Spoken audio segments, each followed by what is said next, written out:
Salut les gars, c'est Artus et Nico. Et hier soir on a été voir Dalida.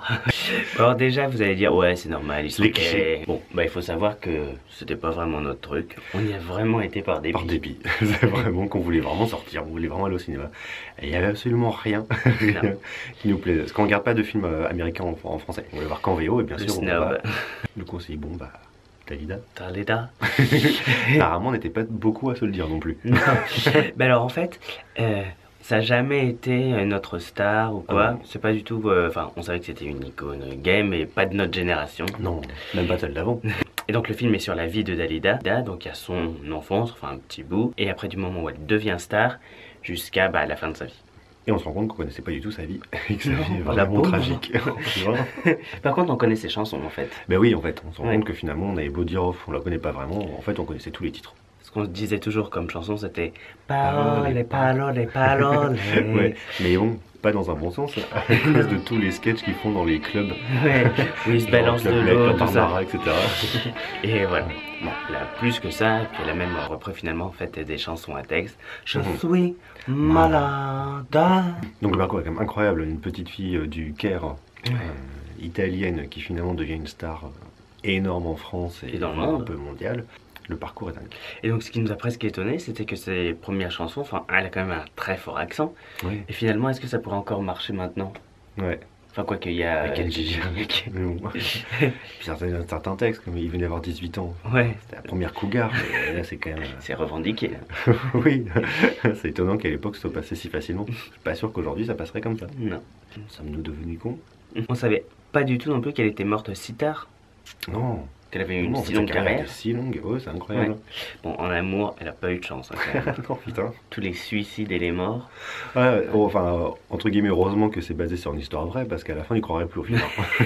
Et à un moment, on se dit, non, mais c'est bon, il va pas encore mourir. Ça Bah va. si. Bah si. Et c'est pas le dernier. Bon, elle avait l'air un peu dépressive. Ouais. Ah bah, je l'aurais été aussi, avec autant de morts autour de moi. C'est vrai.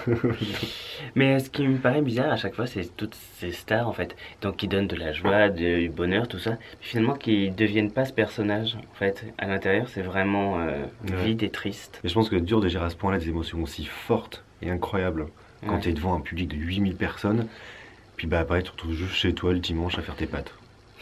Je pense,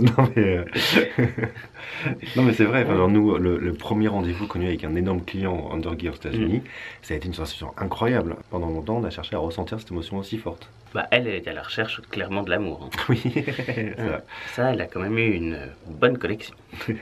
Pas d'après UMC, parce que du coup on a fait Wikipédia. Hein. Du coup, on a surtout fait un after Wikipédia et Spotify. Donc d'après UMC, surtout son père en fait qu'elle cherchait, comme elle a aussi perdu son père très jeune. Voilà, qu'elle a cherché d'homme en homme, mais bon. Pas des bons papas qu'elle a trouvé. Hein. Alors, en même temps, il avait l'air un peu violent, son père. Hein. Mais finalement, on se rend compte qu'on aime bien sa voix. Ouais. Ça, on ne pensait pas. Non, pourtant, elle a que 2 notes. Hein. Oui, elle a eu 2 notes. Et au bout d'une heure et demie, on n'en peut plus de ses rouler. Mais en fait, elle a quand même une bonne voix. Et puis elle interprète vraiment ses chansons. C'est Ouais, quand même vraiment bien. ça pique. Ouais. Elle est la musique. Non, mais sinon, le film est vraiment bien fait. Ouais. Ça aurait pas été Lisa Asuelos, on n'y serait clairement pas allé. Non, c'est vrai.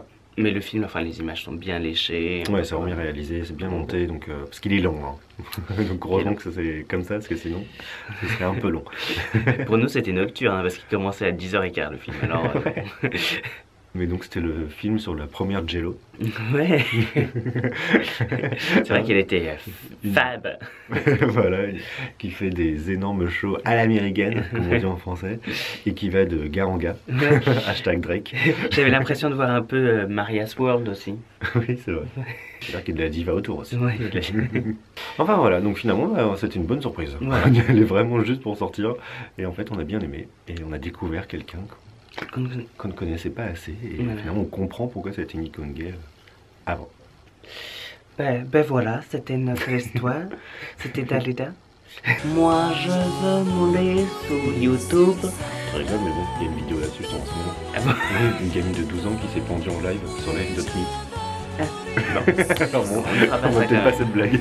Mais en tout cas, on vous conseille vraiment d'aller voir ce film. Et puis, on vous plein de bisous, bisous. Oui. Bésame mucho. Le bien, mon pote bambino. Mm.